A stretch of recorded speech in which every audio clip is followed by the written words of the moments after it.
প্রিয় স্টুডেন্ট, আপনাদের প্রত্যেককে ওয়েলকাম আমার YouTube channel A to Z learning জোনে। একটা বিগ ব্রেকিং নিউজ বা গুড নিউজ আপনাদের জন্য।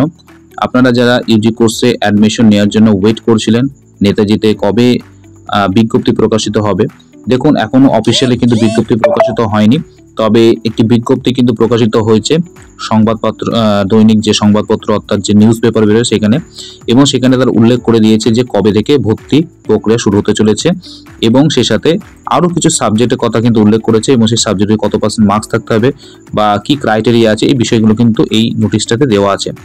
তার আগে আপনাদেরকে একটা বিষয় আমি জানাবো। এর আগের ভিডিওতে আপনাদেরকে কিন্তু আমি জানিয়েছিলাম যে আগস্ট মাসের ফার্স্ট উইকে কিন্তু আপনাদের ভর্তির বিজ্ঞপ্তি প্রকাশিত হবে এবং ভর্তির প্রক্রিয়া শুরু হবে, এবং সে সাথে আরেকটা বিষয় আপনাদের জানিয়েছিলাম যে এই বছর থেকে কিন্তু 4 বছর হতে চলেছে ইউজি কোর্স। দেখুন এই নোটিশে সেটাই কিন্তু উল্লেখ করা আছে, 4 বছর কিন্তু হতে চলেছে ইউজি কোর্স আপনাদের এই 2025 সেশন থেকে। এবং সে সাথে বলে রাখি, দেখুন আমরা যদি বিজ্ঞপ্তির লাস্টের দিকে যাই সেখানে কিন্তু উল্লেখ করা আছে আপনাদের ভর্তির প্রক্রিয়া শুরু হচ্ছে 1/8/2025, অর্থাৎ এটা জুলাই মাস, আগস্ট মাসের 1 তারিখ থেকে কিন্তু আপনাদের ভর্তির প্রক্রিয়া শুরু হচ্ছে। তাহলে এই বিষয় দুটো কিন্তু আমি অলরেডি কিন্তু আপনাদের উল্লেখ করে দিয়েছিলাম যে আগস্ট মাসের ফার্স্ট উইকে আপনাদের ভর্তি বিজ্ঞপ্তি প্রকাশিত হবে এবং ভর্তির প্রক্রিয়া শুরু হবে, এবং সেই সাথে একটা বিষয় উল্লেখ করেছিলাম যে 4 বছর হতে চলেছে এবার থেকে ইউজি কোর্স। এবার দেখে নেব কোন কোন সাবজেক্ট এখানে আছে। দেখুন সাবজেক্ট উল্লেখ করা আছে Bengali, English, history, political science, public administration, সে সাথে sociology, chemistry, mathematics, geography, geology, botany, education, commerce এবং সে সাথে ইকোনমিক্স, এই সাবজেক্টগুলো কিন্তু আছে। এবং এই সাবজেক্টগুলোর জন্য কি যোগ্যতার প্রয়োজন সেটা কিন্তু উল্লেখ করা আছে। দেখুন বেঙ্গলি নিয়ে যারা ভাবছেন যে ইউজি কোর্স করবো তাদের জন্য বলে রাখি আপনারা এইচএস পাস আউট হলেই এখানে অ্যাডমিশন নিতে পারবেন। ইংলিশের জন্য বলে রাখি যারা 40% মার্কস পাচ্ছেন ইংলিশে, অর্থাৎ এইচএসে আপনার যদি 40% থাকে ইংলিশে তবে কিন্তু আপনি এখানে অ্যাডমিশন নিতে পারবেন।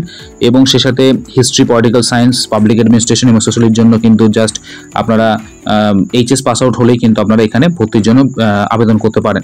যারা কেমিস্ট্রিতে ভাবছেন অ্যাডমিশন নেবো সেক্ষেত্রে আপনাদের 40% মার্কস থাকতে হবে কিন্তু এই রেসপেক্টিভ সাবজেক্ট অর্থাৎ এই সাবজেক্টটিতে এইচএসে, তবে এখানে আপনি আবেদন করতে পারবেন। ম্যাথমেটিক্সের ক্ষেত্রে 50% থাকতে হবে আপনাদের ম্যাথে এইচএসে, এবং জিওগ্রাফির ক্ষেত্রেও 50% মার্কস থাকতে হবে জিওগ্রাফিতে, জিওলজির ক্ষেত্রেও কিন্তু 50% মার্কস থাকতে হবে জিওলজিতে, এবং বোটানির ক্ষেত্রে কিন্তু 40% মার্কস কিন্তু আপনাদের প্রয়োজন এই বায়োলজিতে, তবে কিন্তু আপনারা এখানে ভর্তির জন্য আবেদন করতে পারবেন। এডুকেশনের ক্ষেত্রে বলে রাখি আপনাদের এইচএস পাস আউট, সে সাথে যে কোনো স্ট্রিমে আপনি আর্টস থেকে হোক, সায়েন্স থেকে হোক বা ভোকেশনাল যে কোনো স্ট্রিমে হোক না কেন 45% যদি মার্কস থাকে আপনাদের, সেক্ষেত্রে আপনি কিন্তু এডুকেশনের জন্য অ্যাপ্লাই করতে পারছেন। আর যারা কমার্সের স্টুডেন্ট আছে এবং যারা ইকোনমিক্সের স্টুডেন্ট আছে তারা কিন্তু এইচএস পাস আউট হলে কিন্তু আপনারা এখানে ভর্তির জন্য আবেদন করতে পারছেন। তাহলে এই ছিল আজকের ভিডিওতে যে আপনাদের যে ভর্তি কিন্তু 1 তারিখ থেকে শুরু হতে চলেছে, এবং এই বিষয় নিয়ে কিন্তু আজকের পত্রিকাতে এই বিজ্ঞপ্তি প্রকাশিত করা হয়েছে। এবং এই বিষয়টা আপনাদের বলে রাখি, যেহেতু 4 বছরের কোর্স, সেক্ষেত্রে 4 বছর কোর্সের আপনাদের যে আগেই আমি বলেছিলাম কিন্তু এই বছর থেকে কিন্তু যেহেতু 4 বছর কোর্স হতে চলেছে তাই কিন্তু আপনাদের যে ফিজটা, সেই ফিজটার কিন্তু কিছুটা হলেও পরিবর্তন ঘটবে, এবং সেটা আগামীকাল কিন্তু যেহেতু 31 তারিখ, আগামীকালকের মধ্যে কিন্তু আপনাদের বিজ্ঞপ্তি প্রকাশিত হয়ে যাবে অফিসিয়ালি, সেটা অফিসিয়াল ওয়েবসাইটে আপনারা পেয়ে যাবেন। এবং সেটা যখন প্রকাশিত হবে অবশ্যই আপনাদেরকে সেই বিষয় ডিটেলসে আবার ভিডিও বানিয়ে দেবো, সেক্ষেত্রে কত টাকা ফিজ থাকবে এবং কিভাবে আপনারা অ্যাপ্লিকেশন করবেন বা অ্যাপ্লাই করবেন, এবং পরবর্তী সময় সিলেবাস কী হতে চলেছে, এই সমস্ত বিষয় নিয়ে কিন্তু ভিডিও আপনাদের দেওয়া হবে। তাই আজকে জাস্ট এই যে বিষয়টা জানতে পেরেছি তখনই কিন্তু আপনাদের জন্য ভিডিওটা করা, এবং এর আগে মানে কিছুক্ষণ আগে কিন্তু আপনাদের ভিডিও দেওয়া উচিত ছিল, কিন্তু সেক্ষেত্রে আমি কোনো কারণবশত একটু ব্যস্ত ছিলাম, আপনাদের সেক্ষেত্রে ভিডিওটা প্রোভাইড করতে পারিনি, তার জন্য আপনাদের কাছে সরি চেয়ে নিচ্ছি। এবং পরবর্তী সময় যখন অফিসিয়ালি বিজ্ঞপ্তি প্রকাশিত করবে নেতাজির অফিসিয়াল ওয়েবসাইটে, সেক্ষেত্রে কিন্তু চেষ্টা করব সবার প্রথম আপনাদেরকে সেই বিজ্ঞপ্তি জানানোর। প্রত্যেকে সুস্থ থাকুন, ভালো থাকুন, বাই।